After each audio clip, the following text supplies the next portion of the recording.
Well, now it's time for part two of my traveling through France tips and tricks. In part two, we're going to talk about the Abbey Mont Saint Michel.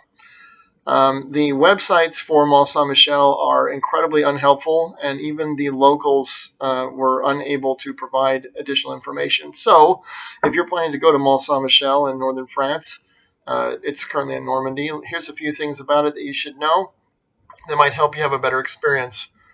Abbey Mont Saint Michel is at the mouth of a river. It's that abbey. Well, it's this one right here, located on an island.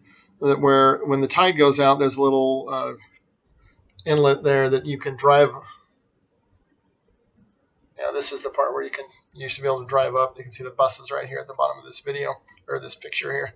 That when the tide goes out, you used to be able to drive right up to it and park there. This picture is obviously very old because there's now a causeway bridge that goes out there so that you can reach it no matter what the tide level is. The reason for this is because it's become so incredibly popular that it's impossible to park enough people there, and the sand sucks and the tide comes in. And that way people can go there and spend as much time as they need. The side effect of this is that it's very expensive to go to Mont Saint Michel. And here are some of the things I learned getting there. The main highway that crosses the northern part of Normandy, just south of the beach, goes through Bayeux and Caen. This particular highway is a toll road, and it's an expensive toll. There's a lot of toll roads in France, but that means if you're headed out there from Paris, then you'll have to drive on the toll road. And then just to the east of Mont Saint Michel, you'll go through the toll booth. It was €1970 to use it one way. So it's very expensive just to get there if you're going to use the highway. The minor roads will get you there perhaps without fee, but with much longer time needed to get there. We left about 6:45, arrived at the Abbey at 8:30. The parking lot is set back in the trees, so you can't see it on this, but there's a significant amount of space that's been deforested. It is now used for sheep grazing. Then there's a forested area, and then behind that is where the parking is. The parking is exceptionally expensive. We were there in the off season because the off season starts in at the end of May, or ends at the end of May, and then peak summer visiting season occurs. And we paid €20 to park there for the day. And I think it's €20 for the entire day per car. So €20 on the toll road, €20 to park. The shuttle is free. The shuttle then takes you from that through. There's some elaborate hotels between the parking lot and the edge of the woods where the bridge is, and then takes you out there and doesn't even take you all the way there. It stops about a third of a mile from where the actual entrance is for some weird reason and dumps you off there. The buses are pretty cool. There's a driver's seat at each end. So the bus driver just simply gets out of one end, goes around to the other end and gets in and drives the bus back the other direction. We arrived at Mont Saint Michel Abbey at about 8:30, and I recommend that you get inside the Abbey as quickly as possible. The streets are medieval streets, which means they're about 10 feet wide. There are tons of staircases, not a lot of places to go, and the Abbey fills up very quickly.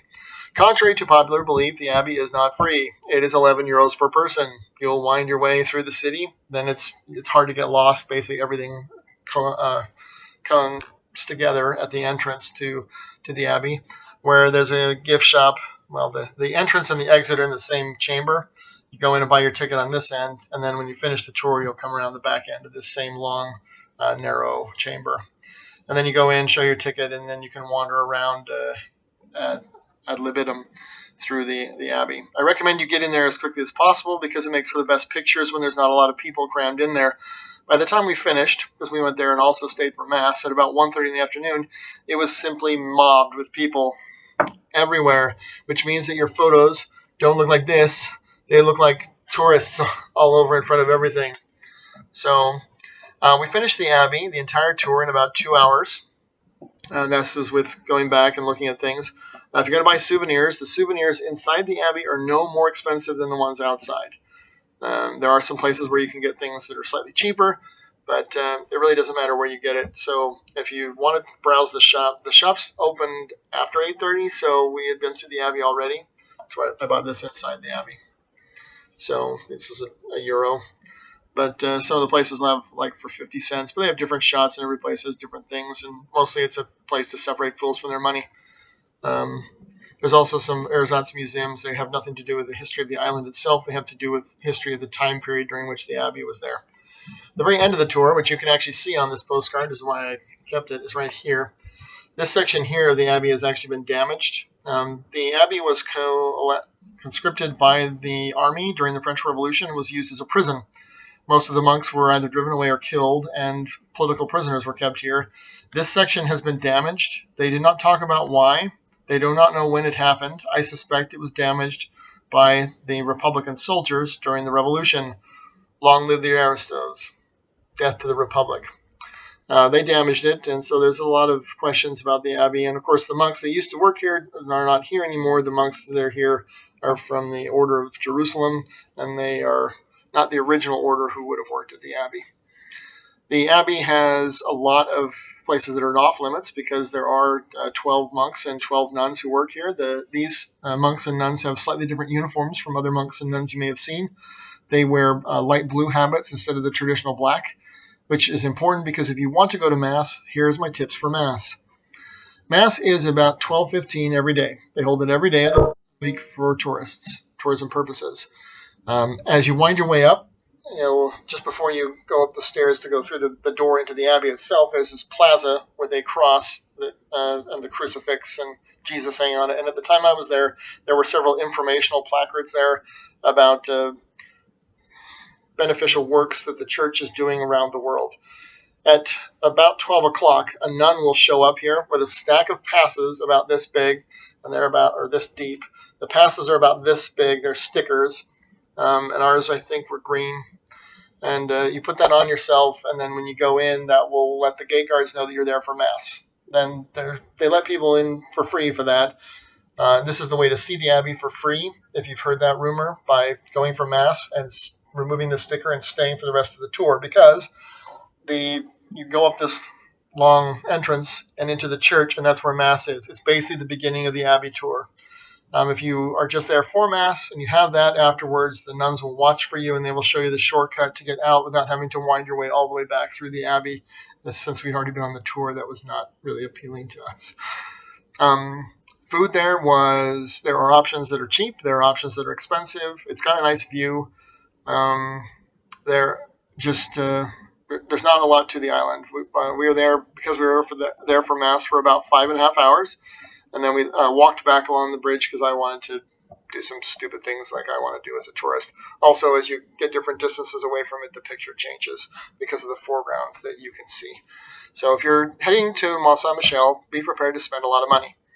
If you want to see the abbey for free, that's the only thing where you can do any kind of money saving, and it involves you being dishonest, which is probably not something you want to do in church. I am not a Catholic, but I did want to see this because I figured it would be unique. One of the cool things about Mont Sant Michael is Norman built. It is in Normandy, so this is a Danish cathedral after the fashion that you would see in England. Because there was nothing here before, the Romans didn't build anything. This is a uniquely Christian site and has remained Christian until 1790, when the French Republic decided to intervene and get involved. The abbey was never attacked except during the Revolution. It's never been conquered. It's never been plundered.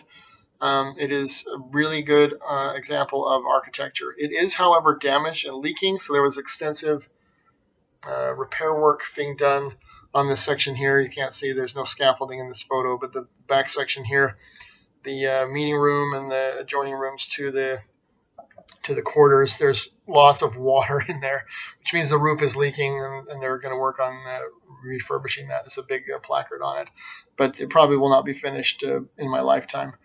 This is a very cool cathedral. If you don't see any other cathedrals, it's probably more interesting even than Notre Dame or the cathedral at Dole de Bretagne, but I'll talk about those in another video.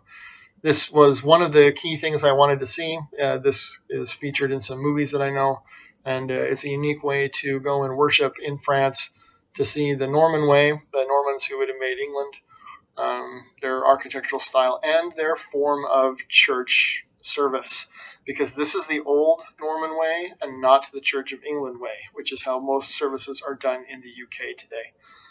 It was, however, in French, But it was very interesting to see and to be able to participate in this. It was one of the few actual goals I went to France in mind to achieve while I was there. So again, it's fairly expensive to get to see this. There's a toll road. You might have to rent a car. I didn't have to rent a car, but we'd have to buy gas. Then there's the entrance fee, lunch, and the parking fee, which can be very expensive. I think in the peak season, it's like 27 or 30 euro for the day. So just be aware. It's a very expensive thing to see. It is very popular. By the time we left, the streets were absolutely mobbed. There were a lot of French school kids there. I'm not really sure why, but there were a lot of kids there as well, and some Germans. They were probably the rudest people, which is illuminating given what France's reputation may have led you to believe. But the Germans were definitely the most rude. It was a very interesting place to visit. There's not a lot of history known about it because of its occupation. A lot of those things were probably lost. And the books that are in the bookstore are in French. And I wasn't interested in having to learn enough French to read them. So here's my take on it. You can get tickets at the door. You don't need to get them ahead of time. There's no benefit to getting them ahead of time. They have plenty of room. But get there early so you can see it without having to look at all the other tourists who are there. Anyway, that's part 2. We'll talk again in part 3.